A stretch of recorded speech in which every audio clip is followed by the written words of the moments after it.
বন্ধুরা চলে আসলাম জিরাং মনেস্ট্রির সামনে। এটা হচ্ছে ঢোকার এন্ট্রি গেট। সকাল 6টা থেকে বিকেল 5টা অবধি খোলা থাকে।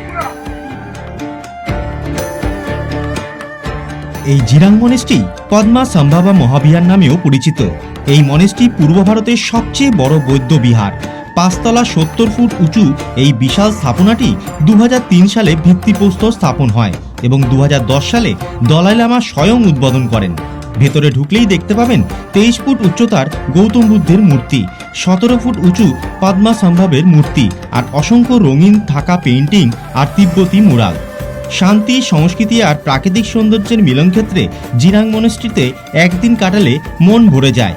এখানে প্রায় 200-রও বেশি ভিক্ষু বাস করেন, যাদের অনেকেই সিকিম ও দার্জিলিং সহ ভারতের বিভিন্ন প্রান্ত থেকে এসেছেন বৌদ্ধ শিক্ষা নিতে।